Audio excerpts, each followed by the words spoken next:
যাত্রী বোঝাই বাসের পিছনে ধাক্কা, একটি লরির ধাক্কায় আহত মহিলা, শিশু সহ ৬-৭ জন। ঝিকিরা থেকে হাওড়া আসার পথে হাওড়ার বাঁকড়ার দোতলা মোড়ের কাছে যাত্রী বোঝাই বাসের পিছনে দ্রুত গতিতে আসা একটি লরি বাসের পিছনে ধাক্কা মারে। বাসের পিছনে ধাক্কা লাগায় বাসের মধ্যেই ছিটকে পড়ে যাত্রীরা। আটক করা হয়েছে লরির চালক সহ লরিটিকে। আহতদের উদ্ধার করে নিয়ে যাওয়া হয়েছে একটি বেসরকারি হাসপাতালে। ঘটনাস্থলে বাঁকড়া ফাঁড়ির পুলিশ।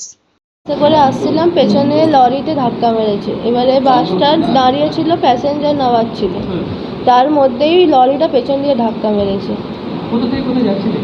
আমরা যাচ্ছিলাম অঙ্কুরাটি থেকে হাওড়া যাচ্ছিলাম।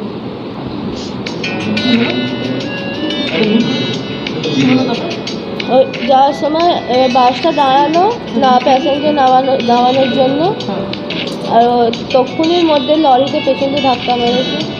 তার মধ্যে এবারে পেছনে কাঁচ ভেঙে পুরো আমার